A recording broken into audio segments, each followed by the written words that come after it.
Enthalpy का मतलब है, enthalpy means change in heat content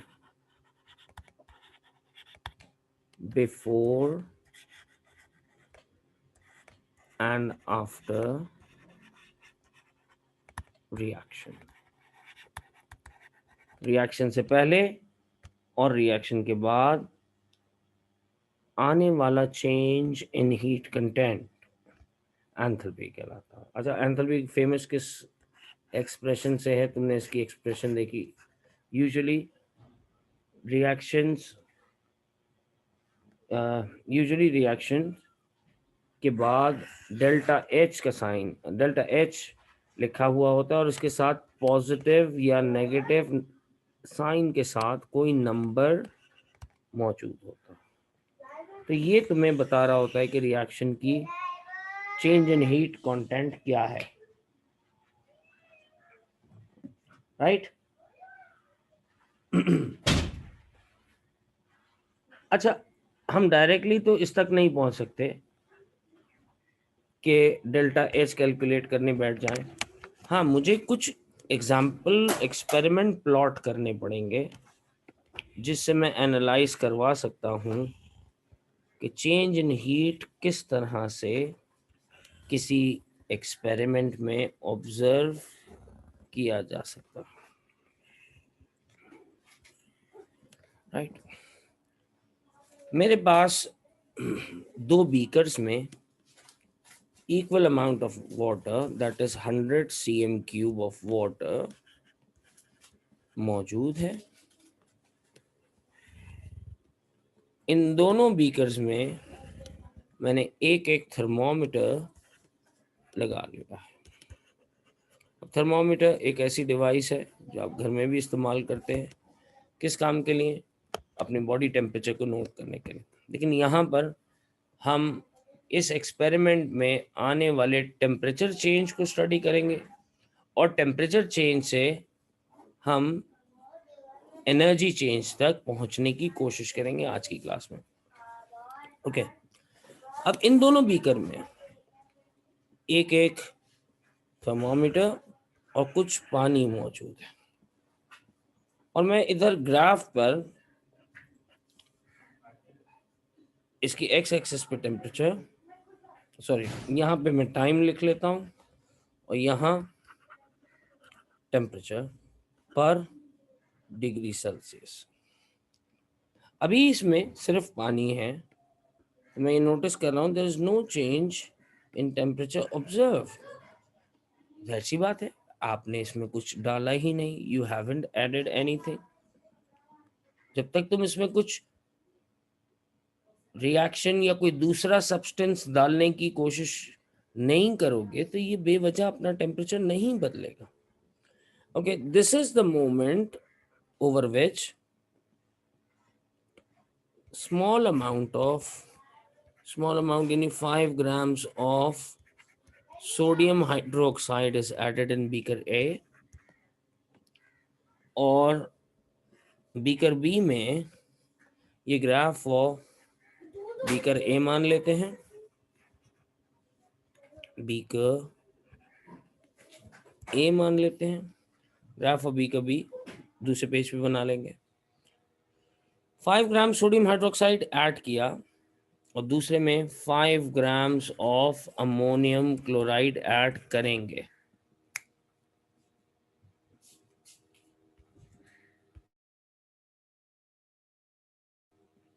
right, 5 grams of sodium hydroxide, 5 grams of ammonium chloride, दोनों अलग अलग एक्सपेरिमेंट। ये ग्राफ सोडियम हाइड्रोक्साइड के एडिशन का है। अब मैंने जिस लम्हे, this is the moment I am adding sodium hydroxide, I find steep rise in temperature which will later fall and back to origin, और ये वापस अपनी जगह आ जाता है। मैंने नोटिस क्या किया? मैंने नोटिस किया कि जिस मोमेंट पर मैंने सोडियम हाइड्रोक्साइड के 5 ग्राम से ऐड किए उसी वक्त टेम्परेचर राइज होना शुरू हो गया। टेम्परेचर राइज होते ही एक सर्टेन पीक तक पहुंचा और उसके बाद टेम्परेचर ने दोबारा फॉल होना शुरू कर दिया। यानी मैं ये कह सकता हूं जो भी राइज हुआ वो ड्यूरेशन एक्स में हुआ, क्योंकि एक्स एक्सिस पे टाइम है, इस ड्यूरेशन में हुआ, और ड्यूरेशन वाई में टेम्परेचर फॉल होता गया होता गया होता गया और फिर दोबारा ओरिजिन पे आ गया। यानी जिस लम्हे सोडियम हाइड्रोक्साइड ऐड कर रहे हो सिर्फ उसी वक्त टेम्परेचर राइज हुआ। क्या सोडियम हाइड्रोक्साइड पानी के साथ कोई रिएक्शन करता है?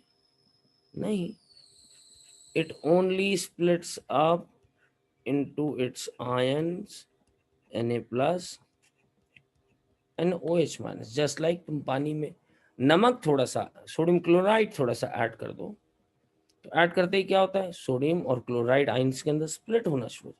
लेकिन इस वक्त मैं जो चीज नोटिस कर रहा हूं कि सोडियम हाइड्रोक्साइड के ऐड होते ही सोडियम हाइड्रोक्साइड वाटर में अपने अंदर इनक्लोज्ड एनर्जी को रिलीज कर रहा है। सर अपने अंदर इनक्लोज यानी एनर्जी घर से लेके आया था? हाँ, मैंने सिर्फ क्या किया है, मैंने सिर्फ इसको पानी में ऐड किया है, और पानी में ऐड करते ही मैं देख रहा हूं it is releasing out heat energy. ये हीट एनर्जी रिलीज कर रहा, कोई रिएक्शन नहीं हुआ, सिर्फ सेपरेशन हो रही है पॉजिटिव और नेगेटिव आयंस की, और इस सेपरेशन से टेम्परेचर इंक्रीज होता हुआ महसूस हो रहा है, जो ओरिजिनली 20 डिग्रीज पे था और अब 35 डिग्रीज के ऊपर आ गया। मैंने ये मान लिया कि dissolving sodium hydroxide in water increases temperature, and if something is increasing temperature that means it is causing an exothermic process. It is releasing out heat which is increasing the temperature of water, which is noticed in this experiment. Is that thing making sense to you?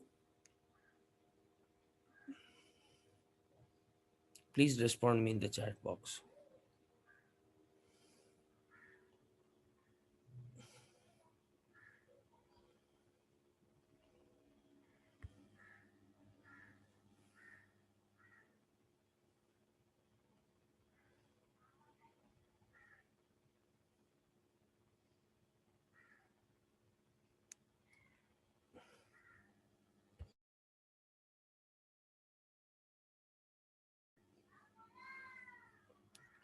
Okay, अच्छा, जिन्होंने कहा कि इसको थोड़ा सा दोहरा दिया जाए उनके लिए, देखो हुआ कुछ नहीं है, हुआ सिर्फ ये है कि सोडियम हाइड्रोक्साइड के क्रिस्टल्स को पानी में ऐड किया गया। ये क्रिस्टल्स थे, इनको पानी में ऐड किया, पानी में ऐड करते ही बीकर का टेम्परेचर बढ़ना शुरू हो गया, जो इसका ओरिजिनल टेम्परेचर था ये उससे बढ़ गया। तो मैंने क्या अज्यूम किया, पहले तो मैं इस प्रोसेस को नाम दे लूं, if something addition of something in water is raising its temperature, पानी में किसी चीज का इजाफा अगर पानी के टेम्परेचर को बढ़ा रहा है तो इस प्रोसेस को मैं क्या कह सकता हूँ, इस प्रोसेस को मैंने कहा एक्सोथर्मिक प्रोसेस, कि it is a heat releasing process which is why the beaker is getting warmer. 20 degree से टेम्परेचर कहाँ चला गया, 35 डिग्री सेल्सियस पे। ठीक है, मान लेते हैं इस बात को। अच्छा, at the same time sodium और हाइड्रोक्साइड के आयंस एक दूसरे से अलग हुए, यानी ये हीट इनक्लोज किसके दरमियान थी, इन दोनों आयंस के दरमियान, और जैसे ही ये दोनों एक दूसरे से अलहदा हुए इन्होंने उस हीट को निकाल दिया। अब कैसे निकाला, कहाँ से निकाला, this is another story, but observation क्या आ रही है कि इसका एडिशन पानी का टेम्परेचर बढ़ा रहा है। क्या ऐसा ही है? मुझे सारे बच्चों के रिस्पॉन्सेस चाहिए जितने बच्चे क्लास अटेंड कर रहे हैं।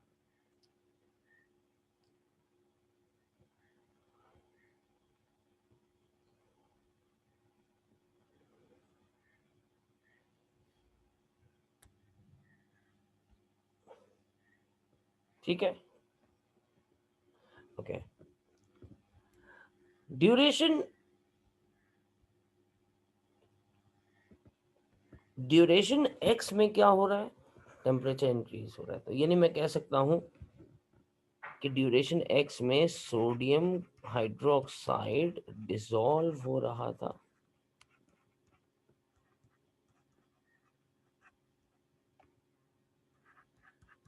सोडियम और हाइड्रोक्साइड आयन के अंदर डिसॉल्व हो रहा था या स्प्लिट हो रहा था, पानी में डिसॉल्व हो रहा था और स्प्लिट हो रहा था अपने आयंस में।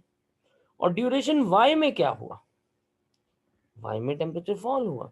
इसका मतलब ये टेम्परेचर फॉल होने के बाद का मतलब ये है कि अब बीकर अपने अंदर इंक्रीज होने वाली हीट को इन्वायरमेंट में रेडिएट करने लगा। यानी there is no chemical process is happening in phase Y, but there is some chemical process was happening in phase X, which is why the temperature was increasing.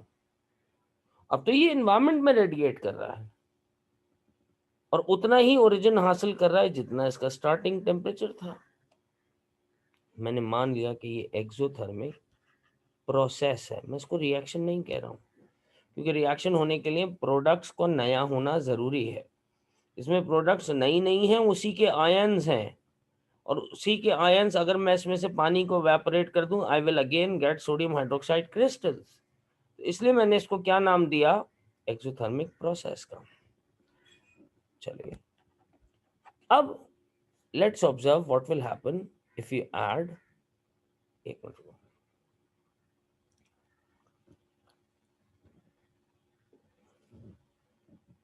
मैं ये बात इस तरह से भी कह सकता हूं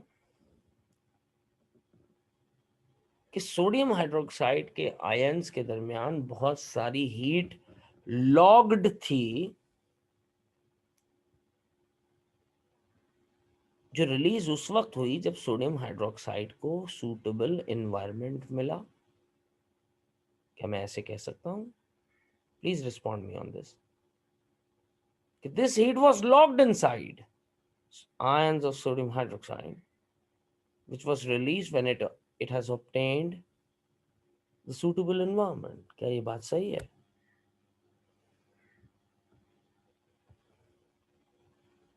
राइट। अच्छा, अब दूसरे एक्सपेरिमेंट की तरफ चलते हैं। मैंने पानी में ही, कितना पानी, 100 cm की, उसी पानी के अंदर ही अमोनियम क्लोराइड ऐड किया। उसका एडिशन करते ही I notice that temperature was constant before you added ammonium chloride. It suddenly fall.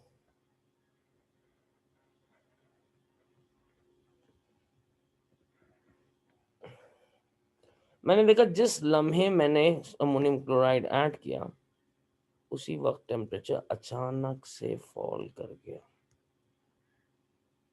तो यानी इसमें ड्यूरेशन एक्स वो ड्यूरेशन है जिसमें टेम्परेचर फॉल कर रहा था, और ड्यूरेशन वाई वो ड्यूरेशन होगा जिसमें टेम्परेचर दोबारा से राइज हुआ। अच्छा, अब देखते हैं अमोनियम क्लोराइड स्प्लिट होकर अमोनियम आयन और क्लोराइड आयन में स्प्लिट हुआ, और इनके स्प्लिट होते ही पानी का टेम्परेचर फॉल होना शुरू। मैं ये कह सकता हूं कि अमोनियम क्लोराइड के पास एनर्जी की इतनी कमी थी कि पानी में जाते ही इसने खुद को अलग करने के लिए वाटर के मॉलिक्यूल्स के दरमियान जो हीट थी उसे एब्जॉर्ब कर लिया, जिससे वाटर का टेम्परेचर फॉल हो गया। यानी जो एनर्जी पार्टिकल्स के पास अवेलेबल थी वाटर मॉलिक्यूल, वो इसने एब्जॉर्ब की ताकि वो ये आयोनाइजेशन कॉज कर सके और अपने आयंस में स्प्लिट हो सके। बिल्कुल reverse of the previous. Sodium hydroxide पहले से एनर्जी इनक्लोज या लॉक्ड रखा हुआ था, जबकि अमोनियम क्लोराइड के पास एनर्जी की इतनी कमी थी कि जैसे ही इसको पानी में डाला गया, बीकर में कूलिंग सा इफेक्ट आया। मुझे लगा कि जैसे बीकर बहुत ठंडा हो गया है। अगर कोई चीज एनवायरनमेंट को या कंटेनर को ठंडा कर दे तो मैं कहूँगा कि इसने क्या किया है, एंडोथर्मिक प्रोसेस किया। क्या किया है? एंडोथर्मिक प्रोसेस किया। एंडोथर्मिक प्रोसेस का मतलब इट इज एब्जॉर्बिंग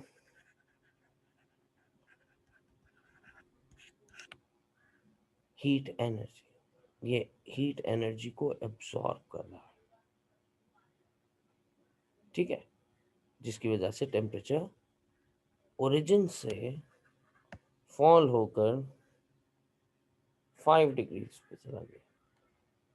ऐसा ही इफेक्ट आप उस वक्त महसूस करते हैं कि जब आप अपने स्किन पर कोई कोई कोई बॉडी स्प्रे अप्लाई करते हैं कि इसके पार्टिकल्स जैसे ही आपकी स्किन पे टच होते हैं आपकी स्किन से हीट को लेकर वेपोराइज हो जाते हैं और आपकी स्किन को ठंडा कर जाते हैं।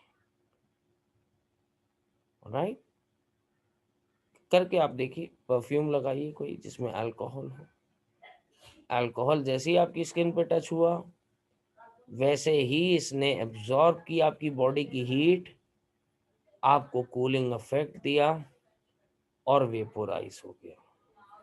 ऐसा ही होता है, बिल्कुल यही काम अमोनियम क्लोराइड पानी के साथ कर रहा है कि पानी के मॉलिक्यूल्स के दरमियान जो हीट है उसे एब्जॉर्ब कर रहा है और खुद को आयोनाइज कर रहा है।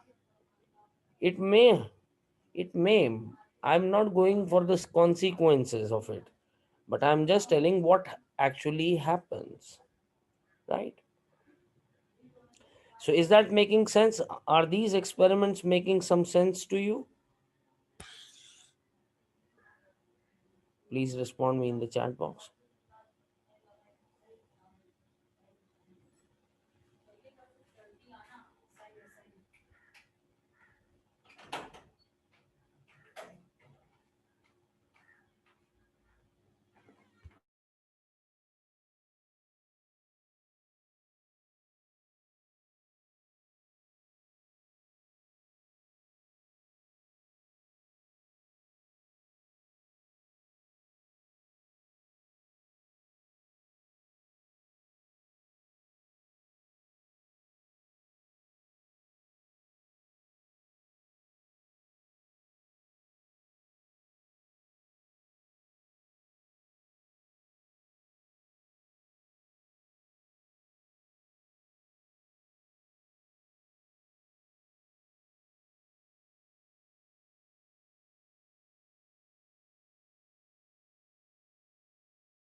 ओके जी, तो यहाँ तक हमारे बात समझ में आती है। अब इसको नेक्स्ट फेज में लेके जाते हैं।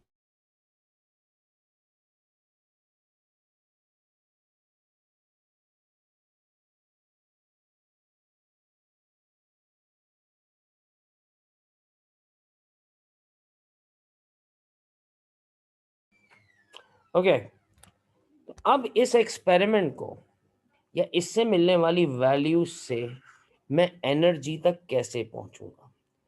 These experiments are only giving me temperature, they are not giving me any idea about energy, कि मैं इसको एनर्जी में कैसे कैलकुलेट करूंगा। आमतौर पे मेरे पास एनर्जी को कैलकुलेट करने के लिए जो फॉर्मूला है Q is equal to MC delta T, this is the formula. अब Q is representing energy, heat energy. Actually it is called quotient of energy, लेकिन हम सिर्फ हीट एनर्जी लिख रहे हैं। M is the mass of that substance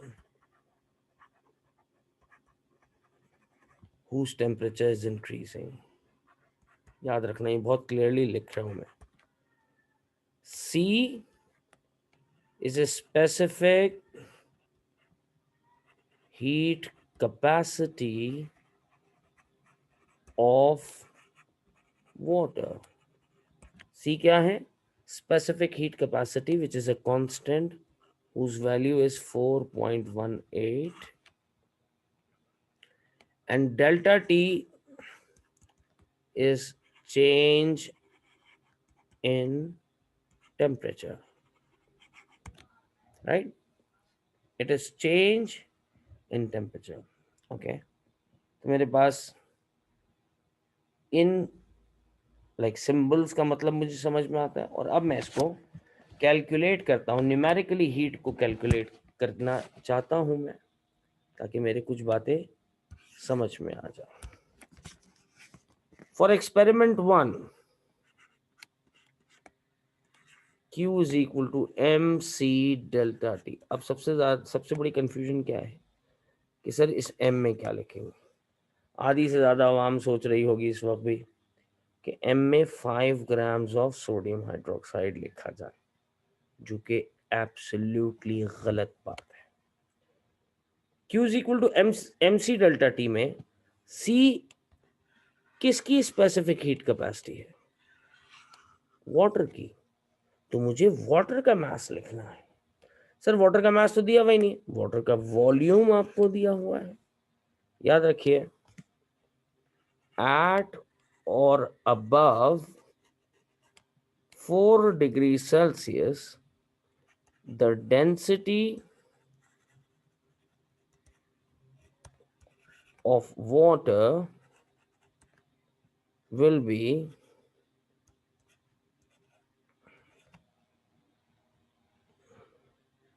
1 gram per cm cube. That means जितने cm cube हैं उतने ही ग्राम हैं, या जितने ग्राम हैं उतने ही cm क्यूब हैं. मुझे प्रोवाइड किए गए थे 100 cm क्यूब, तो I will assume that this is 100 ग्राम. तो मेरे पास m की वैल्यू आ गई इस फॉर्मूला के लिए 100.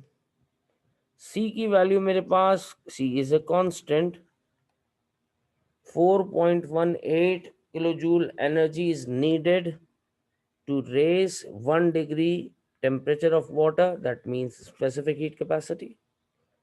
So how much temperature was arose?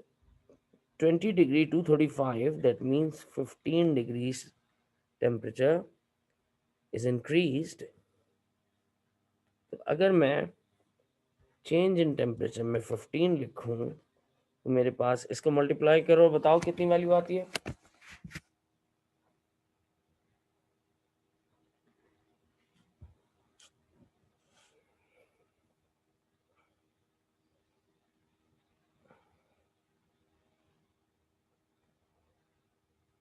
Yes, Haris? 6270. The answer is 6270. The unit of Q is J, joules. But मैंने देखा है कि जब भी मैं डेल्टा H यूज करता हूँ, उसके साथ यूनिट किलो जूल पर मोल होता है. अब किलो जूल बनाना है, ये जूल को तो 1000 से डिवाइड कर लेते हैं, तो मेरे पास आंसर क्या आ जाएगा, 6.27 किलो जूल. बट अभी मोल का फैक्टर इसमें नहीं आया है. जब तक मैं इसके साथ मोल नहीं लिखूंगा, मैं इसमें प्लस और माइनस का साइन नहीं लगा सकता. राइट. तो मैंने नोटिस किया, how much sodium hydroxide I was adding, 5 grams, and it was releasing 6.2 kilojoule energy to 7 energy. अगर 5 ग्राम में इतनी रिलीज कर रहा है, तो 1 मोल में कितनी करेगा? सर इसके लिए तो हमें 1 मोल ऑफ सोडियम हाइड्रोक्साइड का मास पता होना चाहिए, विच इज 40 ग्राम्स.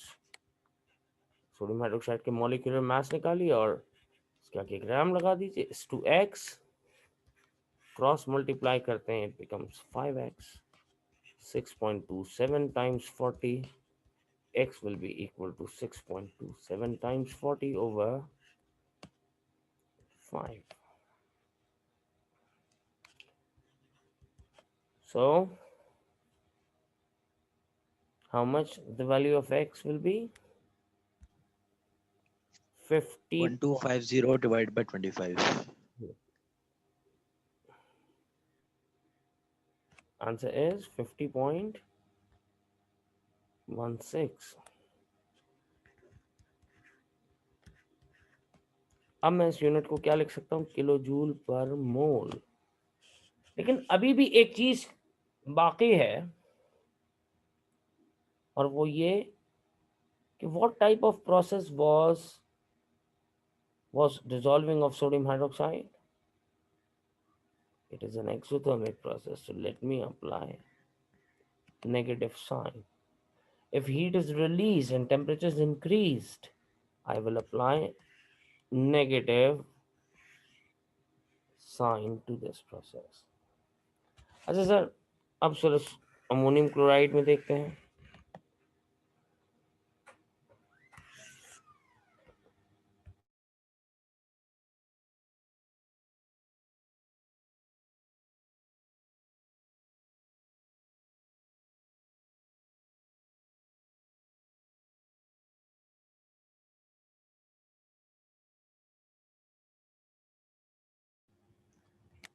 अब यहां पर भी फॉर्मूला सेम अप्लाई करते हैं, M C delta T.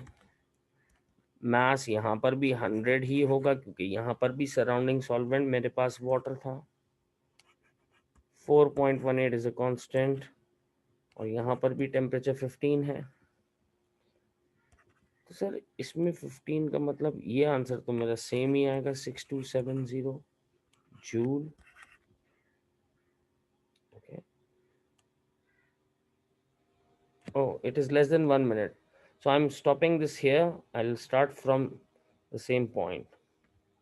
See you in 2 minutes.